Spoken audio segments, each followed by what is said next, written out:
அனைத்திந்திய அண்ணா திராவிட முன்னேற்றக் கழகத்தில் மீண்டும் செங்கோட்டையன் அவர்கள் தலைமை ஏற்பதற்கான அனைத்து வாய்ப்புகளும் இருப்பதாக செய்திகள் தற்பொழுது வெளியாகியிருக்கிறது.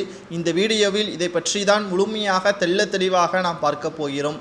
புரட்சித் தலைவி ஜெயலலிதா அவர்கள் இறந்ததற்கு பிறகு சசிகலா அவர்களால் எடப்பாடி பழனிசாமி முதல்வராக ஆனாலும் சீனியர் என்ற அடிப்படையில் செங்கோட்டையன் அவர்கள் அமைதியாக இருந்தது எதற்காக என்ற கேள்விற்கு பதிலளிக்கும் விதமாக அதிமுகவில் கிட்டத்தட்ட 47 ஆண்டுகளாக எந்த ஒரு பிரச்சனையும் செய்யாத ஒரு நபராகத்தான் செங்கோட்டையன் அவர்கள் இருந்திருக்கிறார்.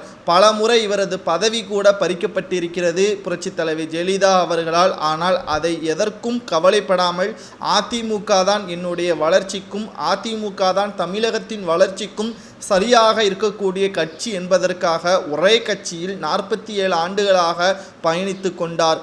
ஆனால் சில வழக்குகள் அவர் மீது இருந்ததன் காரணமாகத்தான் சசிகலா அவர்கள் எடப்பாடி பழனிசாமி அவர்களை முதல்வராக பயன்படுத்திய பொழுது தன் எதிர்ப்புகளை தெரிவிக்க முடியாத சூழ்நிலையும் இருந்ததாக கூறப்பட்டது. தற்பொழுது செங்கோட்டையன் அவர்கள் மீது இருந்த அனைத்து வழக்குகளும் தள்ளுபடி செய்யப்பட்டிருக்கக்கூடிய நிலையில் எடப்பாடி பழனிசாமியின் நிலைமையும் தற்பொழுது மிக மோசமானதாகத்தான் இருக்கிறது.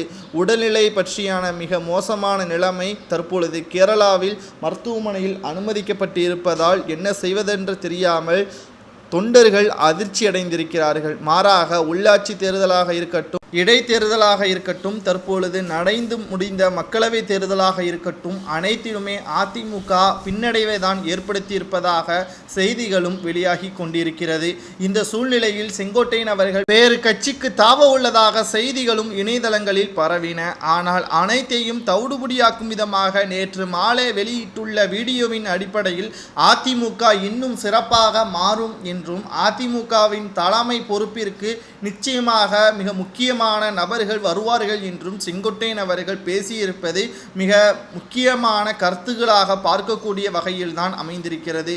காரணம், செங்கோட்டையன் அவர்கள் பேசக்கூடிய ஒவ்வொரு செயல்பாடுகளும் அதிமுகவின் வளர்ச்சிக்காக மட்டும்தான் இருக்கும். ஊழல் மற்றும் பணம் இருந்தால்தான் பதவி என்ற பேச்சுக்கே இடம் கிடையாது. புரட்சித் தலைவி ஜெயலலிதா அவர்கள் பல முறை இவரை பதவியில் இருக்கும் பொழுதே பதவியிலிருந்து பறித்தார். ஆனால் இவர் பணம்தான் முக்கியம், பதவிதான் முக்கியம் என்று இருந்திருந்தால் அன்றே இவர் திமுகவிற்கோ அல்லது வேறு கட்சிக்கோ சென்று இருப்பார் என்றும் பலரால் பேசப்பட்டது. ஆனால் தனது திறமைக்கும் தனது நம்பிக்கைக்கும் அதிமுக நம்மை கைவிடாது என்பதற்கேற்பதான் இவரை கல்வித்துறை அமைச்சராகவும் சத்துணவு அமைச்சராகவும் பல முறை புரட்சித் தலைவி ஜெயலலிதா அவர்கள் இவருக்கு பதவி கொடுத்தார் என்று தற்பொழுது செய்திகளும் வெளியாகி கொண்டிருக்கிறது.